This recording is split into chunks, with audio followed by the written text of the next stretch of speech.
Fargo, North Dakota.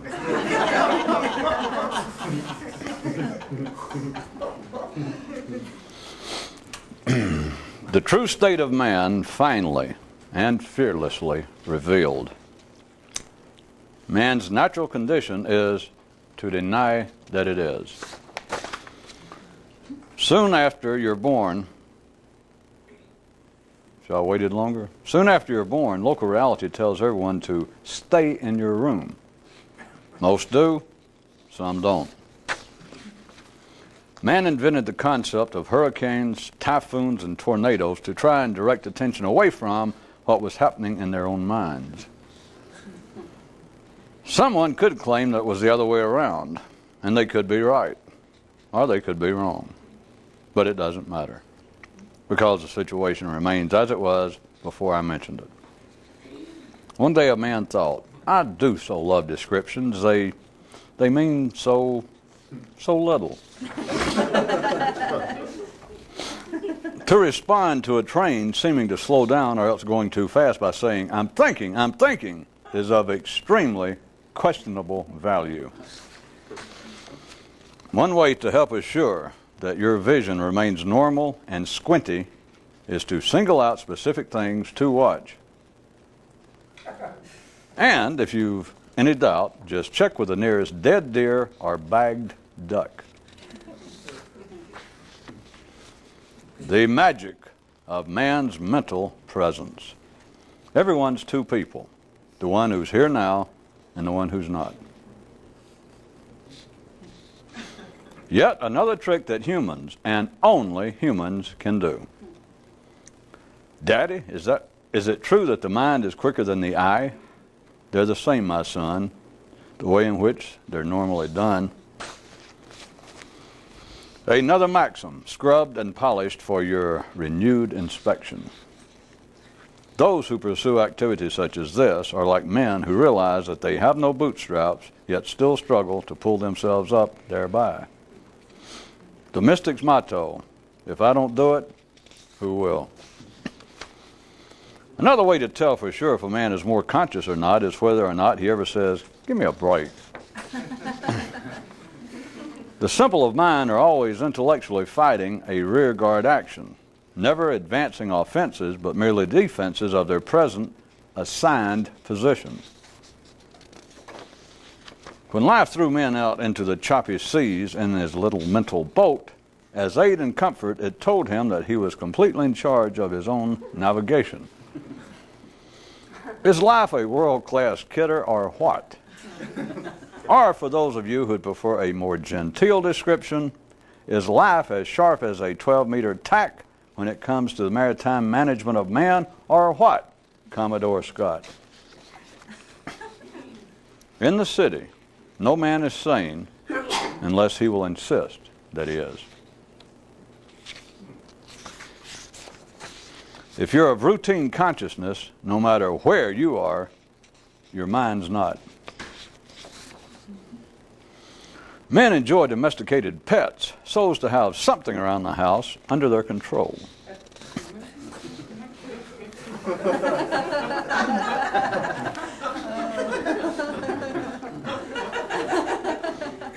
There are two ways to appear normal. Be dumb and show it, or try to hide it.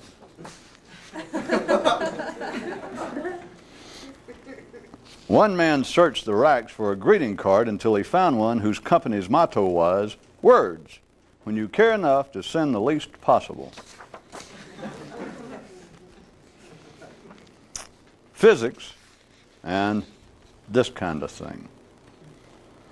A fuller use of the human intellect could be called quadruple mechanics, in that such a condition would require that the mind be able to think in at least 4 different directions on any matter. Today's challenge. Cubs grow up to be bears, pups to wolves, and eaglets to eagles. So how come what happens to man? Huh? Answer me that one. If you smile right before you lie to, cheat, and nail somebody, they'll appreciate it more.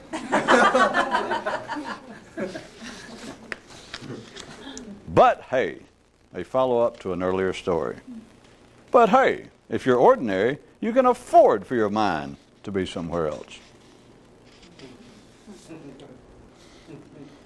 Explaining his lack of interest in certain areas of ordinary human affairs, one man told a friend, "Once you realize what's going on, why would you have any interest in what other people think when you no longer even have any in what you think?" Today's explanation: the way of the few is harsh, strange, lonely, and dangerous. Except that it's not. That's right, whiny troopers. Consider yourselves explained. Come on, the man insisted. Tell me exactly what it is you're talking about. Once you put a name to a train, you have limited forever its possible destinations. As help for the many challenges before him, life provided soles for the bottom of the shoes it issued man. So why nothing similar with his mind? Further definings and full disclosures for your after-dinner enjoyment. Descriptions: the folly of the single word amplified and extended. Although unsubstantiated, don't you wish? There is this one rumor which claims that the whole notion of a more conscious person, a mystic, was taken from the appearance of the first man born without the ability to speak. Hey, I'm with you. Talk about your egregious canard. The differences between things are what the mind thinks are the differences, and what the mind thinks are the differences aren't the differences. Since normal people don't know what's going on, they like to believe that those who do are abnormal. Today's racing news. One man could write as fast as he could think, and one man could talk as fast as he could think. And still another man could think as fast as he could think. But then, wouldn't you know it, along comes this other guy who tries to exist faster than he can think about his existence. Only the simple believe they're important. Visibility and expanded awareness. The more you see, the harder it is to be seen. Though not noted in any schedules or travel brochures, all passengers on the mental train are metaphors and allegories. Papa, is this why my mind doesn't make as much sense to me as it used to? What a son, what a son. Regardless of whatever else is, which can be numerous and formidable, you will never be free unless you want to be free. A mystic takes a mind to be his friend, only at his own peril. Toxicology, a poem. There's poison for the body and poison for the mind, but the second kind's no problem since no one realizes it. Recent changes in the literary law concerning truth in verse compels me to note that while the above is not factually correct, it is operationally so for those interested in neural areas presently beyond mere thought and word. A mystic takes his mind to be a friend at his own sweet peril. Everyone's on a mission from life, and those who don't know it always believe otherwise, somehow. The routine, the foreseeable. What is ordinary and predictable is that a man turns out like he does.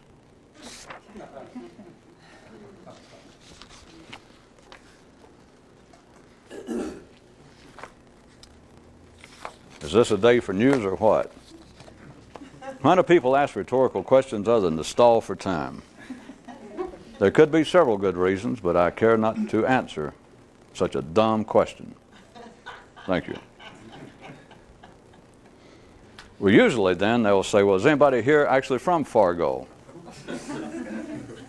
I myself just flew in from Bismarck, and boy, is the plane tired. It's always interesting to see what people think is going to happen. Because if you remember last time, as I predicted, we were talking about predicting.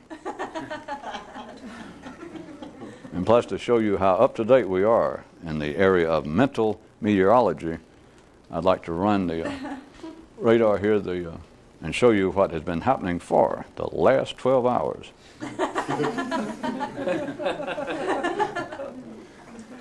Now, I will predict it will not change.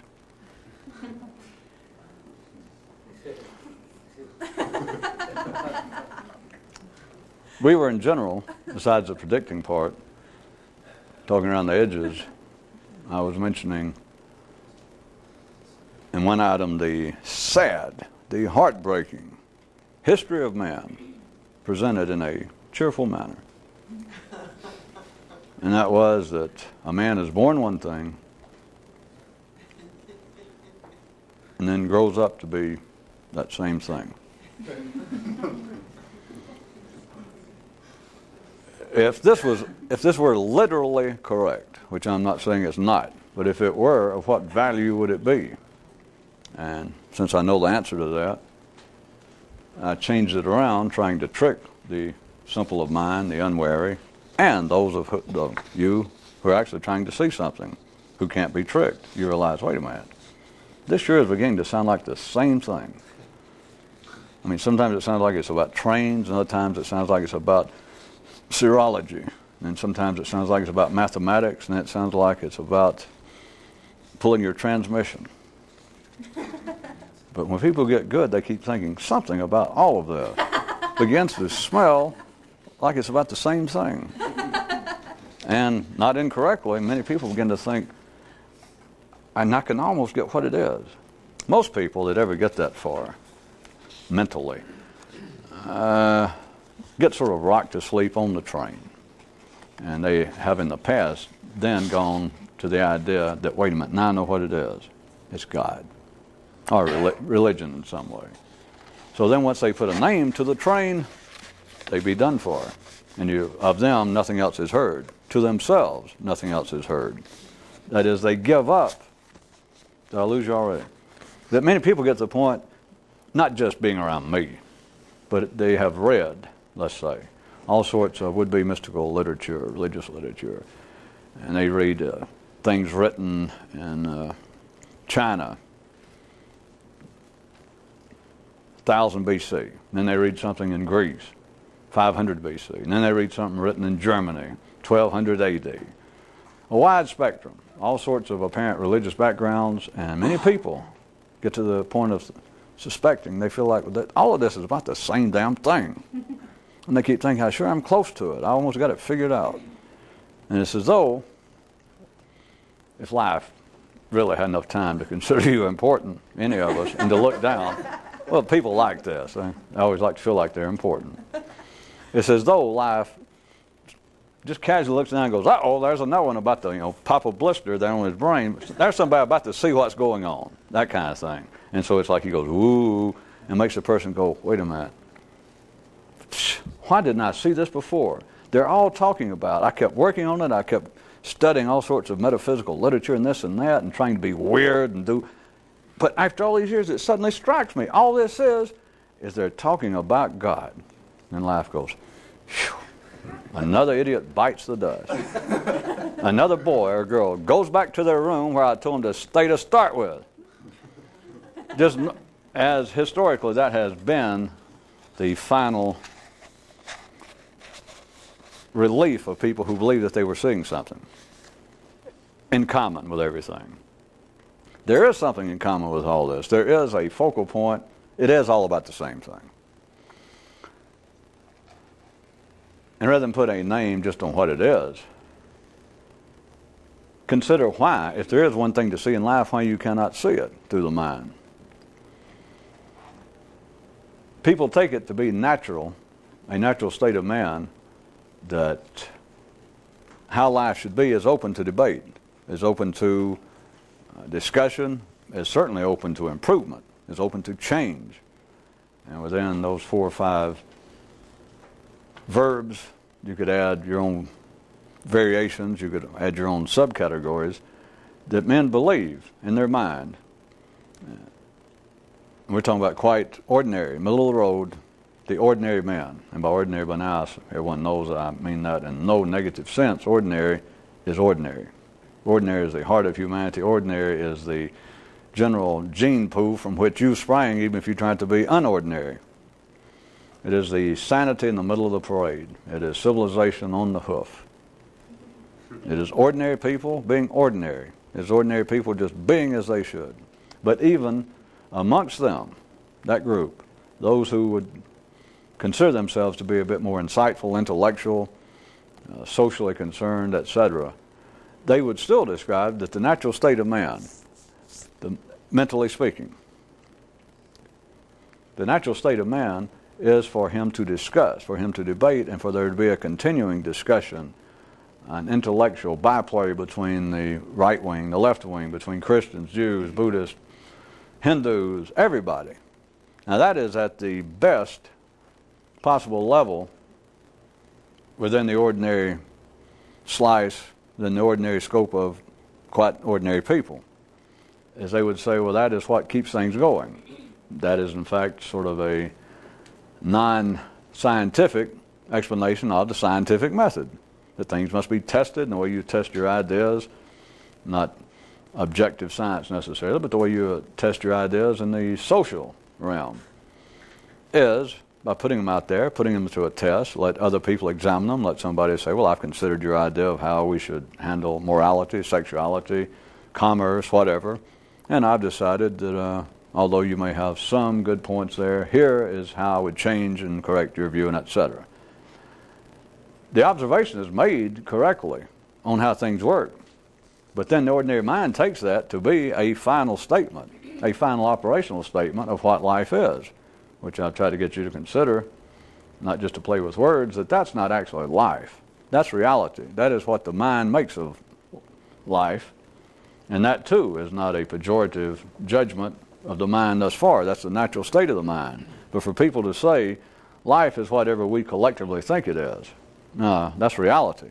Or for them to say life itself is, or will be perhaps someday, the output of the correct dialogue between all of the good, decent, forthright, civilized minds working together.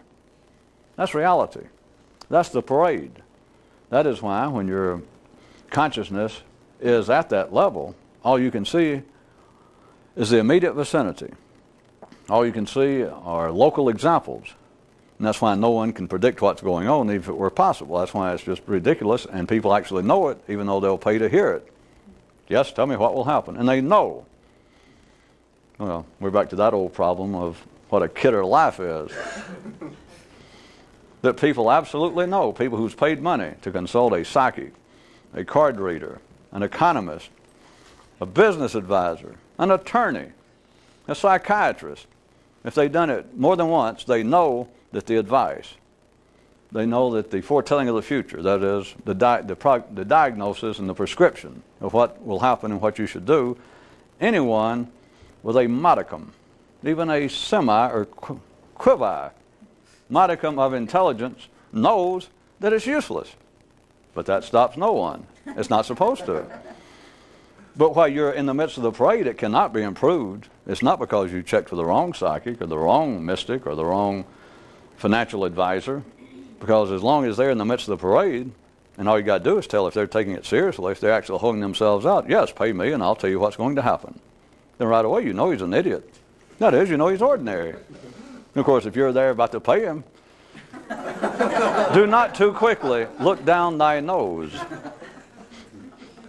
There's nothing else, perhaps ask him if he needs a partner. If you buy into the business, you're obviously more or less where you belong. You cannot predict what's going on, and prediction, obviously, or should be obviously, is not the ultimate point to this. You cannot understand what's going on. All you do is look, and the local conditions, there's always something to be upset about. In the midst of the parade, it's moving. You're surrounded by people who, to say the obvious, are not all exactly like you. And believe it or not, from their view, everyone around them is not exactly like them. I know There's no accounting for some of the insanity of people, but trust me. I like the way some of you actually take some of that stuff seriously when I run off like that, and you go, well, that could be true. Snap out of it. It's beyond it could be true. I mean, it's past the point of even putting one of those large, number 20, red rubber bands around your head to snap out of it.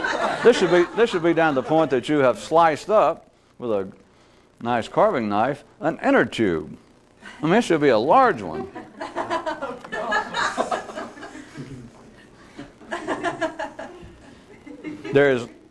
There's making of no sense at the local level to try and understand what's going on in life. But then people will continue to do it, and as long as you do that, life has also kidded you again, in that you think that the divisions, the diversity, which has got to be brought into some sort of unity, but the kind of complexity that seems to be, which the ordinary mind takes not as a positive matter. Now, I'm sure somebody can stand up here and periodically, they always have, and say, oh, it's good that we live here in somebody in Greece, it's good that we've brought all these slaves from Egypt, that we've got all these Macedonians running through our streets, and who knows what they're plotting, but it's nice to have them here because they have a different kind of music. I mean, they got that accent offbeat, whereas we've been for years playing that 1-2, 1-2, just like Lawrence Welk. And somebody will stand up and say, it's good to have that kind of diversity. That is not the common collective consciousness of humanity. Because their feeling is, even if they pay some lip service to tolerance, and let's take in new ideas, I don't have to preach if you have any intelligence at all. You know that is not true. That is simply life. Sort of like life has the periodic appearance out in front of the parade. If you're in the middle of it, you think it's up to the front, and it seems to be suddenly a new drum major. That suddenly you see this baton go up, and you see this big hi-hat, and a guy says some little words of encouragement, like, boy, we're moving along now. What we should do is all be less angry. Yeah, and he throws up the baton, and a few people around you go, yeah, and he disappears. You never think about it again. Now, maybe he'll fall into some sort of folklore, and they'll make up a myth about one time a bunch of us, and it wasn't just me, that we saw this big hi-hat, different kind of feathers and stuff on it, and it was suddenly out there in front of the parade, or awfully close, and he hollered, we should all be less angry. Tell them, well, you were there, you saw it, and they go, yeah. Another generation, it's a myth. 2 generations, hell, it could become a religion.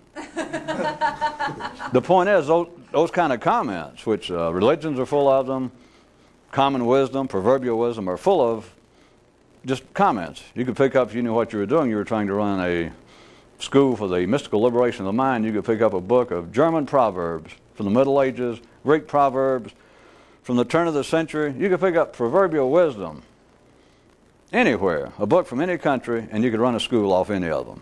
Just anything that your grandmother might have said you could use. That doesn't prove anything. The people will pay lip service to it, and it is like the pre-echo on an old vinyl record that you hear the future. People do not recognize it. They've been hearing the future for years, which is part of the purpose of the verbiage of religion, is you're hearing what would be a more conscious person, of saying, well, don't turn the other cheek. Love those who despise you. In the full operational sense of that internally, that is a description of a more conscious man, which they are describing. And notice that was 2,000 years, even in the Western world, ahead of its time at least, that is what a more conscious person would be.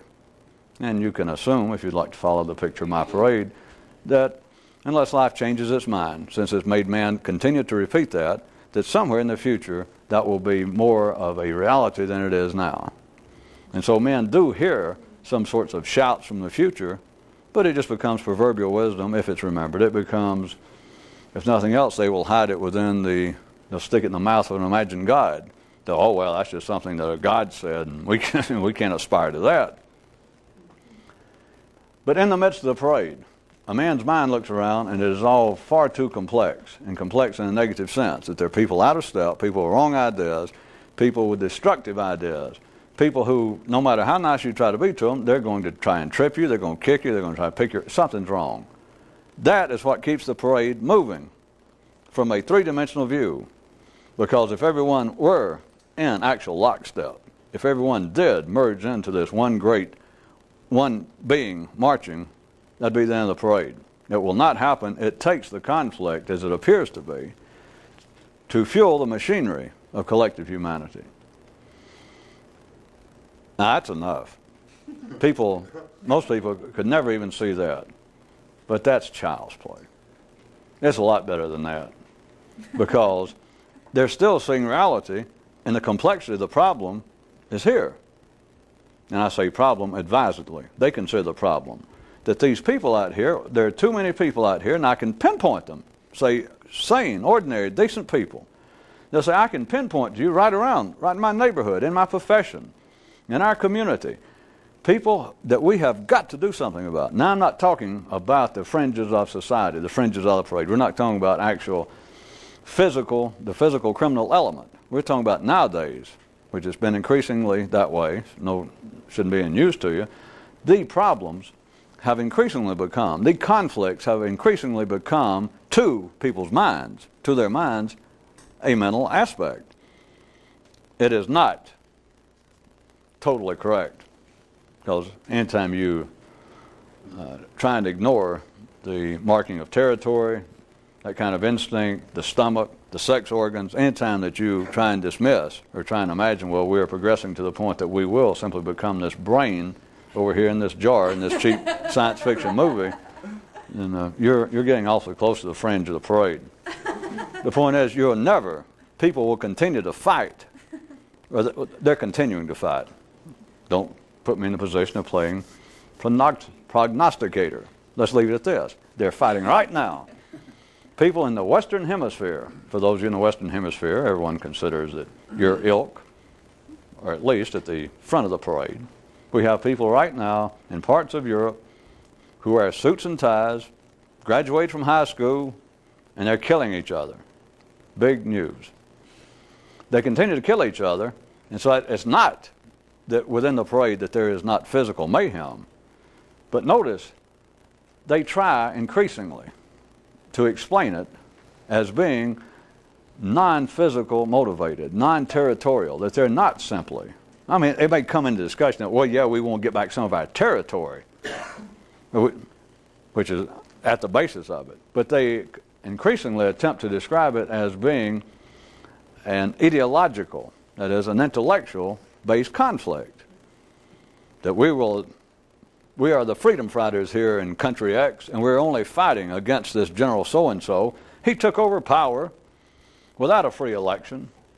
It was a coup, and I'm here, I've got other people who've been mistreated here, and it's our duty to trying to get money out of certain countries. They're going to say democracy. We're trying to put in a good fascist or a communist regime, according to whoever will help finance them. And they say that it's an ideological argument. That's reality. If that's all you can see, if you take that seriously and you go, well, by God, that's true. Well, you're still in your room. Life don't have to worry. You're not only in your room, you're in kindergarten in the cloak closet. And then you're not ever going to get out. There is no such. People are not fighting for ideas. People are fighting for power. But they explain it now. They believe that within the heart of the parade, that is, it's not oxymoronical to them, that within the civilized world nowadays, conflict is ideological. It is no longer simply territorial. It is not people attempting. It's not the Romans trying to invade parts of Gaul to take in new slaves. No. Now it is more, it's theories. It's fascists fighting communists, socialists fighting Republicans. There appears to be now a absolutely irreversible, inescapable, damn near all-consuming, ideological, you understand by that I mean mental, aspect to conflict there in the parade, not physical.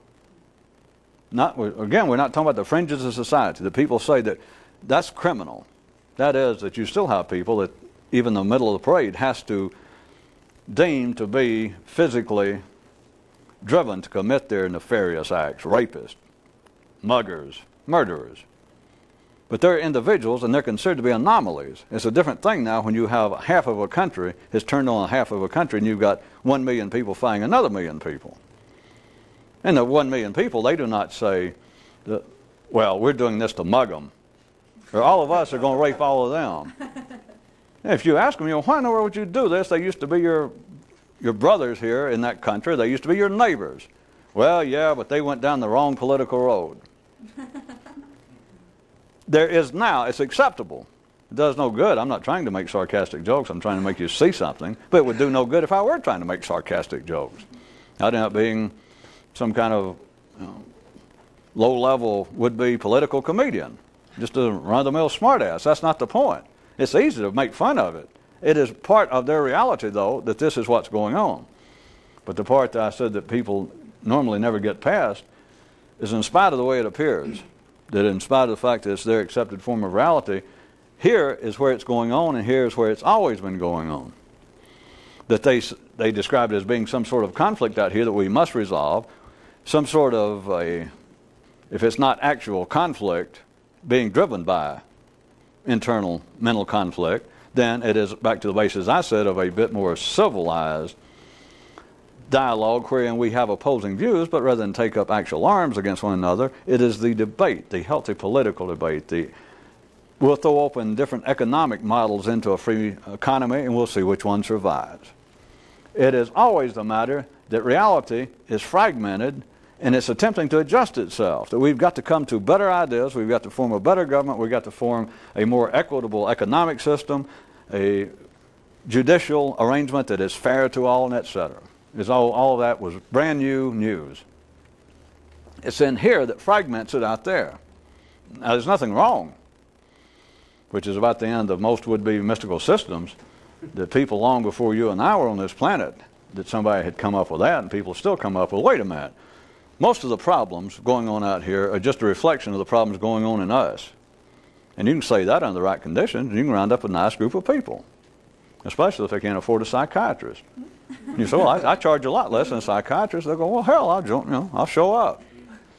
Because it sounds as though this is some explanation, and it doesn't have to be presented deeply or in a deep metaphysical sense. It's just people say, well, do you realize it's something in the human mind? Even the people that would say this now, they could not make it an unconditional statement. They would have to make the observation that parts, perhaps significant parts, of the conflicts that seem to rise amongst people are not actually out there, but they're here. Which, if that sounds strange, would be explained nowadays by unconscious motivations. The kinds of traumas, traumas in the wide sense of the world, the kind of experiences that all people have had at early, tender ages, or else at later ages, but they were so terrifying, so unacceptable, that men are no longer conscious of them, and therefore they project them out there. And people go, And it sounds as though it's more up to date and we're getting somewhere, which is just simply the battle between God and the snake, just redone.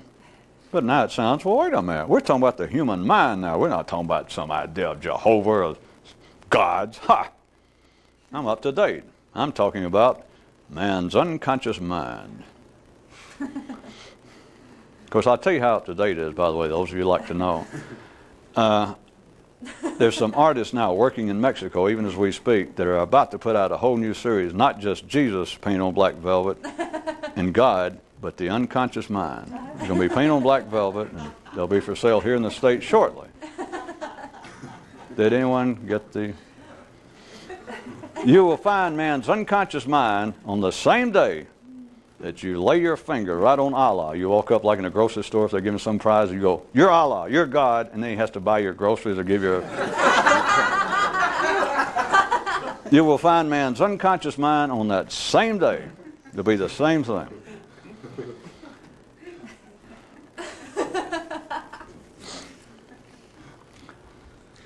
Back to what I was, before I got off a little, I guess. The mind is fragmented. That is not a theory. It's not my theory, and it's not anybody's theory, and you either see it or you don't.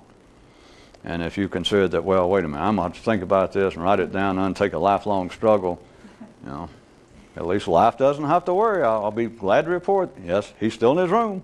Shows no signs of coming out. That, yes, I'm going to have to study this. May I go back for a second to this kind of cheap theatrics? Here I go. Got to study that. I mean, I point out that your mind is fragmented and it operates in a way that is totally linear, that it completely chops up. It stares here and it stares there, does that. And it goes on like that. And that's what makes life look to be choppy and fragmented. And a person goes, well, that's an interesting theory. And they might make notes, and they might go out here later if they heard me say it or heard somebody say it, and go out with their friends and want to discuss it. And go, what does that sound familiar? I wonder, is there a book on that? Back to my cheap theatrics. What the hell kind of person is that they're going to have to study? Does it ever cross their mind to go, wait a minute, and go, well, I'll be down. It's true. Yeah. But there it is. Again, the difference and the similarity of how far removed this sort of activity is from ordinary sane life. I mean we're talking about yoga sitting nude in the snow in Tibet and never moving and starving themselves and chanting the strange God. Yeah, right.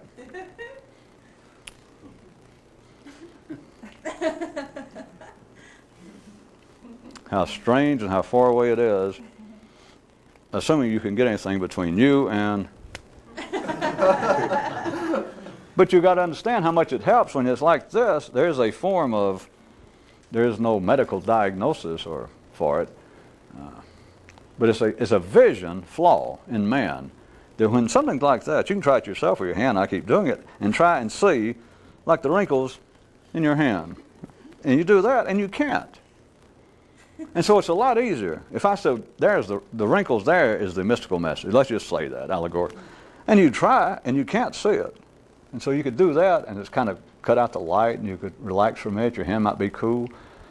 And as far as mystical matters, think how much better, how much more promising it would seem then to start picturing this wise old, God knows how old, nude, skinny guy with a beard and a turban sitting in the snows up on a high mountain. And he's meditating. He's in touch with the cosmos. And he's on the other side of the world. And he may be dead by now. You'll never find him. It's understandable. And yet, but the mind thinks, well, I can't see it. Well, for one reason you can't see it, when you get too close to something. In case you think I'm losing the allegory, you are. When you get this close, it's all too, oh, I don't know, unified? Yeah. Well, if I can try it, is you look, and if something's right there in your eye, unless you let your mind wander, which is what I was trying to get you to picture about, the mind would then go, well, wait a minute, this is not mystical. Plus, oh, I was just reading about that guy sitting up there in the mountains of Tibet. Besides that, the thing is, looking right there, there's actually nothing to think about. You know why? Or I'll put it to you better. There's nothing that the mind can think about. You know why? All right, I'll answer. Because it's just one thing. It's just one piece. And it's right there in your eye. And you think, well, geez, if at least you get away, then it makes a little sense. Well, of some kind. You may not get a message, but at least you think, well, maybe I should try it another way. If I said, all right, I'm going to show you as best I can physically. I'm going to show you what the enlightenment shows people. I'm going to show you what the secret, I'm going to show you what's going on in life. As best I can physically. It doesn't mean it's going to work, but I'm going to give you the best shot possible right now. And I said, now close your eyes. And you closed your eyes. And that you had some faith in what I was doing. And I said, all right, now just sit still. And I took my hand like that, and I put over your eye, one of them, or both of them. And I said, now open your eyes. And you opened your eyes. And I said, well. And your feeling would be, even being charitable to me, your feeling would be, well. And I go, that's it. What do you make of it? What can you say? But then if I went, well, then you could do something. Your mind then would start. If you were so inclined, you might go, well, now it had to be. This is your mind talking to yourself. No, I'm not making fun of it, but here's, you go, well, it had to be some kind of allegorical message, because let's say that when you first opened your eyes, that you weren't even sure it was my hands. You knew that something was on your eyes, but you weren't even sure it was the palms of my hands. They could have been, I could have had pieces of calf's liver or something, The point is, I had it right here, and so you open it, and you're not even sure. Now, we're running 4 or 5 allegories simultaneously, but I knew that's the way you'd want it. So. But if I move it away, the mind can then think something. You can go, well, it's obviously hands. You can begin then to make, as the mind would call it, I can begin to think about it. Or I can begin to analyze it. But I can begin to think about it. Maybe there was something about, it's hands. In other words, you can then begin to chop it up and it becomes fragmented. When things are not fragmented to the mind, of course, I can't deal with this because literally, even though this may have sounded like a crude, on-the-spot metaphor, you cannot see something when it's right in your eye. That's obvious. Everybody knows that. But I tell you what's not obvious. If you could take an ordinary person and make them suddenly be more conscious, if you could wake up their consciousness to another level, if that were possible. Now, this can't be done, but follow me right quick. That you could do it, and they didn't do it. You could do it, and they weren't ready for it. The point was, in other words, you could do this to them, it'd be the same situation. They'd feel like, well, I didn't see anything. Again, I'll point out for those of you that it's after the fact, but it's very possible that some of you in the past had psychedelic drug experiences that, I don't mean the whole experience over hours, but that you reached some little edge that you were on the point of feeling like, well, I'm about to see something. You just knew that the nervous system was about to go into some other area, and you drew a blank. Could have been a second, who knows how long. And then you kind of went on. You ended up on the train worrying about God or believe you were talking to the microorganisms on Jupiter. But there is the point wherein consciousness reaches a new level, and it's like this. But when it's this close, it cannot be seen. When you're in the midst of life and you look around, all you see are these local examples. Other people, individuals, different ideas, and there is no cohesion to it. People are not in step with you. People are bumping into you. Some people seem, there's always somebody saying, let's turn this parade around. Or, hey, let's go this way. Let's go that way. And remember, this is not just physical. It's up here now. Well, it's always been, but now it's even by those in the parade, it's assumed that here is the more important aspect of our complexity, of our division. This being the natural state of man, if you try and tell those in that state, back to my short, sad history of man, cheerfully revealed that a man is born one thing and then grows up to be that thing. People go, what in the hell does that mean? The sentence makes perfectly good sense. I mean, it couldn't be simpler, but since it couldn't, I redid it in several ways. After all of that, see if any of these sound if they have been altered. Maybe while I laid them over there was some sort of magic, because the camera wasn't on it all the time. And I had an assistant come over and switch them, and now I had these other versions. Or screw that. When do I need an assistant? I'll just start reading them, and I'll change it. How will you know? That's the kind of thing that sounds like it could be of some significance until you think, all right, even if you did, so what? That's what I keep asking you about, what you normally think. You go, well, what if what I just thought was true? And I can say, well, all right, what if it is? So what? And people will go, well, he's just being a soreheader. He's mad about it. Here we go, reread. If you're of routine consciousness, no matter where you are, your mind's not. There you are on the parade. I don't know where you are. Who knows how you got there? Well, I do know, but we're not going into it. We've already been into it. But there you are. And if you're routine, there you are. Your mind is never there. The only time your mind's ever there, if someone says, your mind's never there, You go, oh. It's like your mind, you can reel it in like some sort of, Jesus, I don't know. Sailfish on extreme amounts of speed that it can pop in and just gone again. You go, do you realize your fish is never in your head? And you go, yeah, it is.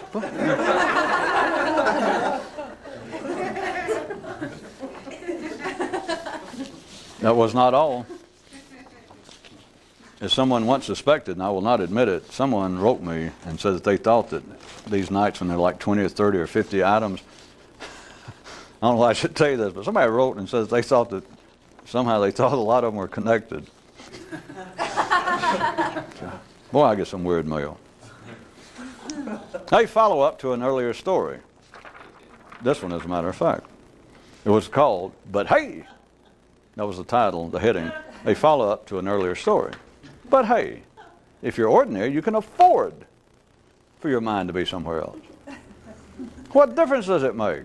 It's only people, that is the beginning and the end of other, in case some of you have not been exposed to it, would be translations of past mystical disciplines and etc. Is you got to be able to hold your attention right here. That you got to put your mind in the here and now. And since it's based upon the heart of life itself, before man begins to turn life into reality. In other words, since it's based on something useful, many people go, my God, that's a great idea. And they don't have to be mystical. You can get just ordinary, educated, intellectually sophisticated people and say, do you realize how much time your mind is just wandering, worrying about the past or dreaming about stuff in the future? Not serious plans, which we all must do, you'd tell the ordinary guy, but just your mind just wandering like, oh God, boy, I bet that root canal at work's going to hurt like hell tomorrow. What good does that do a person? And you can get ordinary people go, you're right. And I could say, or you could tell them. You could say, did you know I read a book that said that you'd be a lot better off, that we should all be trying to make our mind just be aware of what's going on right now. And you can get quite ordinary, regular people go, that's true.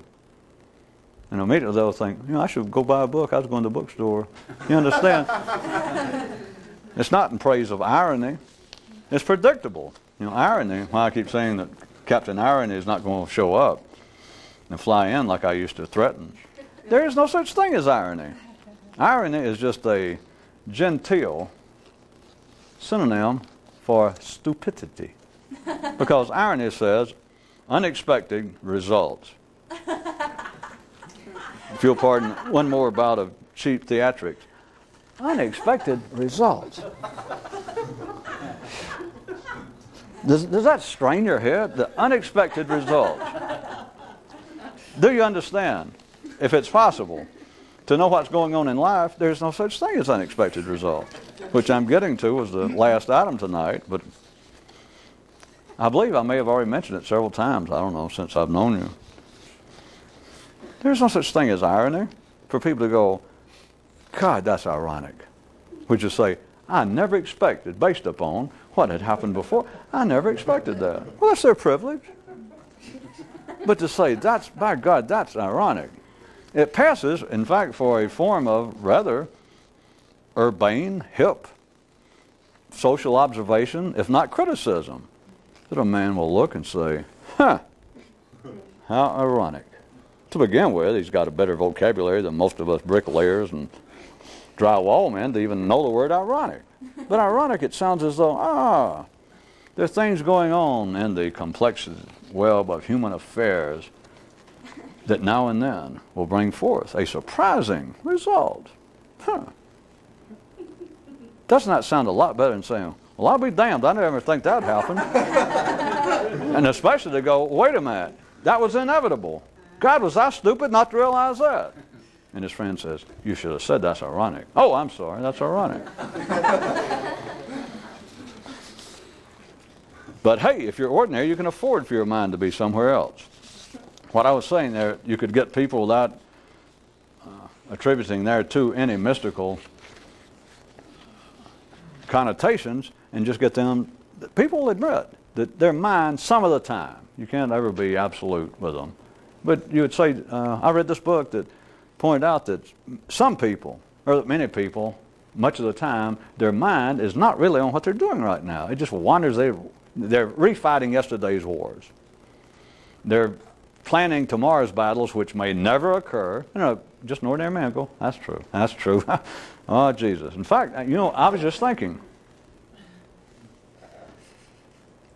No, that was not Captain Irony that flew by. But you see, they cannot do it. It is not natural. But if you're ordinary, even after they would pay lip service, let us say that you're right. And I know there have been courses that did not purport to be mystical at all. There have been courses and people wrote books. Your mind should be here and now.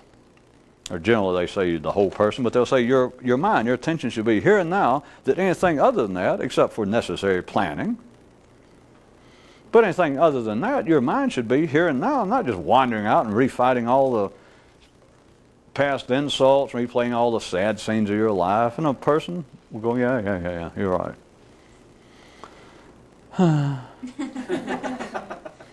But they cannot apply it. It is not natural. And even though they may say that would be true and I should pursue that myself, the follow-up, but hey, if you're ordinary, you can afford it. Which is another way of saying it's not necessary to change. You're not supposed to change. Because if you're ordinary, you can afford for your mind to be anywhere but here. Simple proof is always, I do not deal in theories, I have none. Simple proof. So everybody like to write this down. Don't fall for that. Just take it right quick. I'll take a second. Just glance upstairs. If you've got any genetic history of your own, any non-fragmented history of your life, for me to point out that you can easily afford, I said if you're of ordinary consciousness, everybody at the ordinary level, you can afford for your mind to be anywhere. You can always afford for it to be somewhere else. And again, a little cheap theatrics of somebody thinking, well, is that true? What do you mean is that true? How old are you? All of you look over the age of puberty that you're out on your own. You've made it this far. Your mind's been somewhere else most of the time. There it is. You don't have to worry about, well, that's an interesting theory he's got. Are you crazy? Am I wasting my absolute time? It's no theory. You just think, well, wait a minute. My mind has never, it's almost impossible for a man who has anything resembling, let us say, an objective memory. You're hard-pressed, if at all, that you can even be sure that your mind has ever been right where you were at that moment. I mean, if you think right now, could you prove it? Can you, not to me, but can you be sure that you have lived 1 second? All right, 3 seconds in a row. 3 seconds. I know I pushed it. I was going to say 1, but by God, let's be men and women. 3 seconds.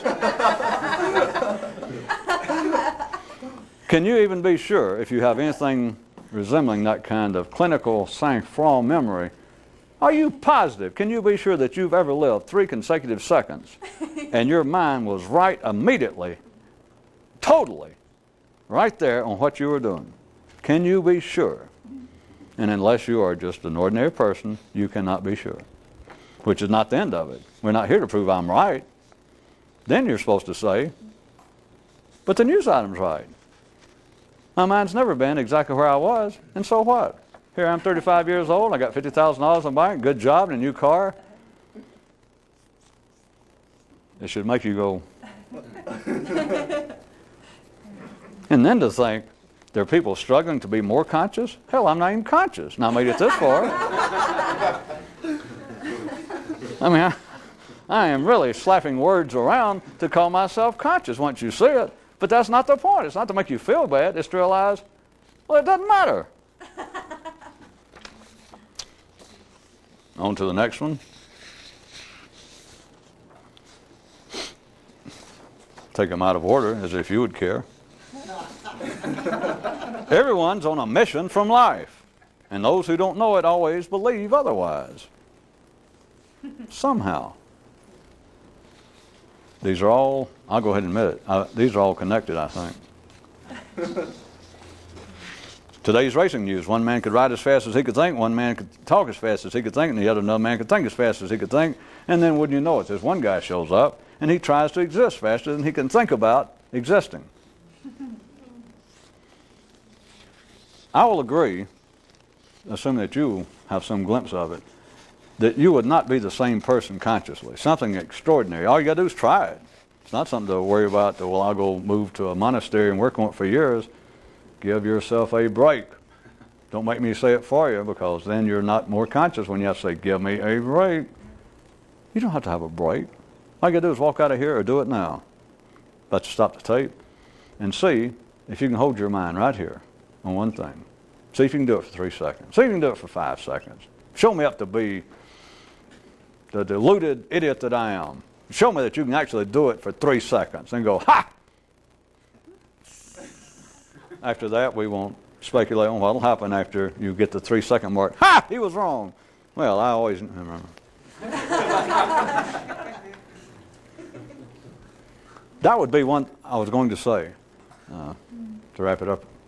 It would absolutely, I'll agree, I'll assure you, I'll admit, try it yourself. Like I said, it's not a theory, just try it. If you could hold your mind on right here, your life would absolutely, drastically change. So much so that people can't really start from doing that. That's not the only reason. But just try it. It's not a theory. It's not something you have to go off and worry about. It's not something you can do tomorrow. Do it now, as soon as I shut up, as soon as we stop the tape. And if you don't like it now, here's what I'd suggest.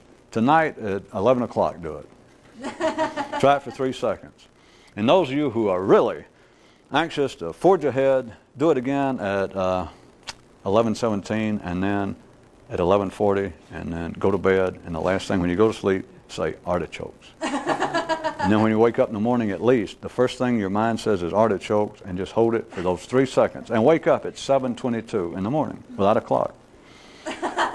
Back to, if you could just do it for 3 seconds, your life would not be the same. But consider this last news item I read. One guy wanted to exist faster than he could think about it. That is past the point of simply being in the middle of the parade and being aware of where you are all the time then, or at least 3 seconds at a time. Here's a guy that wanted to be aware of where he was faster than he could think about where he was. We've gone from being more conscious to being really more conscious. I know that was a hard term to deal with. And the last one, the routine, the foreseeable, which is the same one where we started tonight and the last time we were taping. I just changed it around. What is ordinary and predictable is that a man turns out like he does. I regret leaving on that sad note, but tape's out.